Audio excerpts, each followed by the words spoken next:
What do you make of this controversy in regard to the BBC? What do you think? How do you think they should describe Hamas? Look, I think this is a storm in a teacup, total storm in a teacup. It's people bashing the BBC.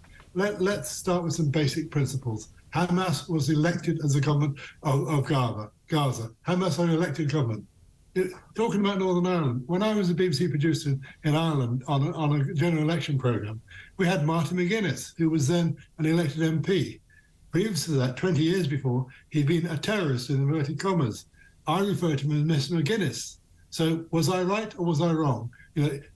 Today's terrorist is tomorrow's leader. Mandela, the Jews who blew up the King David Hotel in 1948, were they terrorists? The freedom fighters in Israel in 1948? The BBC is absolutely right, 100% right on this, as is my fellow Oxford resident John Simpson. So let's not bash the BBC for this. The BBC is there to report impartially, and it's also got people on the ground. And if the BBC calls Hamas terrorists, a reporter could be beheaded as a result. So.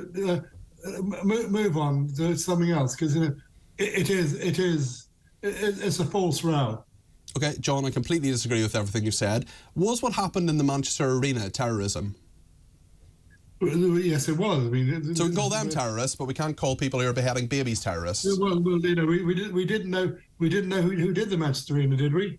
Until afterwards, would you call the IRA terrorists? Yes, at their time? yes, because they are. Yes. The ANC terrorists, Yes, the IRA are terrorists. Yes, Martin McGuinness was a terrorist. Yes. What is a terrorist? What is a terrorist? A terrorist is someone who uses violent action or threats of violent action for political purposes. That is what the Cambridge English Dictionary says. That could be any state, couldn't it? Could be the Russians in Ukraine. Could be any state, couldn't it? Is that the Russians? What are they doing? Is that terrorism? Should we refer to Russia as a terrorist state?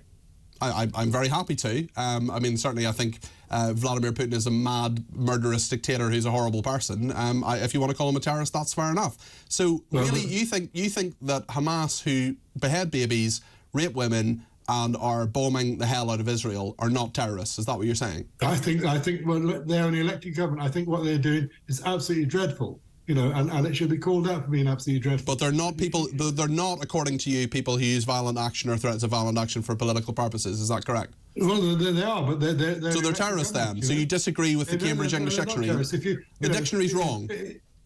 No. There's a great distinction. They're an elected government. They're an elected government in Gaza. Okay. So, okay. I mean, I want to be really careful about the comparisons here, but there are many elected governments and many elected organisations around the world that still do terrible, terrible things, and you can refer to them as terrorists. So, do you call them terrorists? Do you call the Russians terrorists? I'm happy to call them terrorists. I'm happy to do so. I think what Russia do is basically a terrorist act. Yes, they are using violent action or threats of violent action for political purposes. I'm happy to do that. I don't understand why. What do you want from the BBC? Do you want the BBC to be an objective reporter, or do you want it to be a cheerleader? Objectivity is telling you the truth. An act of terror is someone who I'm just going to say this one more time, John. Someone who uses just let me speak. Cambridge English Dictionary. Someone who uses violent action or threats of violent action for political purposes. No one can seriously argue that that is not what Hamas is doing, and every other a person, the Defence Secretary of this country, the King of this country, the Prince and Princess of Wales, us here at TalkTV, many of our viewers and listeners are quite simply saying Hamas are terrorists. You're all getting a bit very hysterical about this. The BBC is a reporter. The BBC is reporting impartially. The BBC is not there to take sides. And if it took sides, it would be the end of the BBC. I mean, the BBC has clearly, I think, taken a side in the Ukraine conflict. At what point have they been critical of Ukraine? Well, they're critical of some of the stuff in Ukraine, but they're not there to take sides. When the BBC starts to take sides, stop paying your licence fee.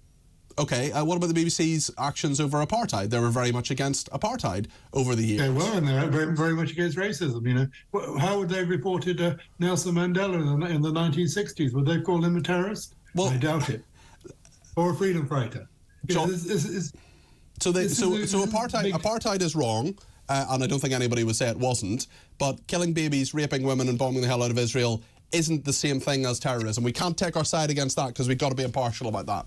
No, you can report it impartially. You don't have. Well, to why not report things like apartheid impartially if there is such a way to describe such a racist, horrendous regime as it was important impartially because the BBC wasn't allowed in for quite a lot of the time, you know, and people put. Well, they took a stance against it. Why can't they take a stance against Hamas, John? Why can't they see what everybody else can see? The BBC is not TalkTV. It's not GB News, right?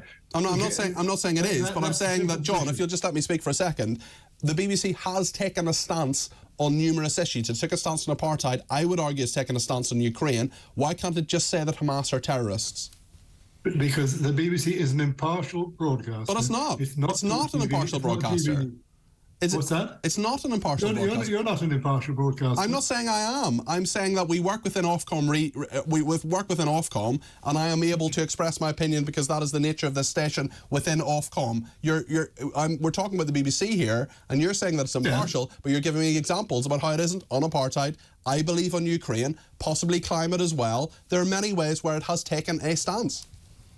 You know, the BBC's job is to look at a situation, analyse it, report it impartially. But it hasn't done that, and you've admitted that it hasn't done that in a number of other ways. And the key word is impartial.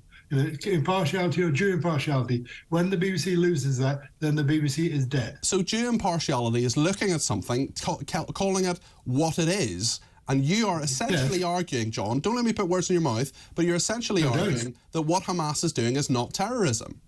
No, I'm not arguing that. I'm saying the BBC is not calling it terrorism. Other people may call it terrorism, but what Hamas is doing is disgusting, disgraceful, and every other thing.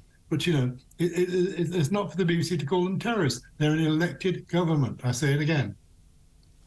John, I don't think we're going to agree, but I really appreciate you coming on and spending the time talking to TalkTV. Thank you very much indeed. That is John Mair there, who is a former BBC producer.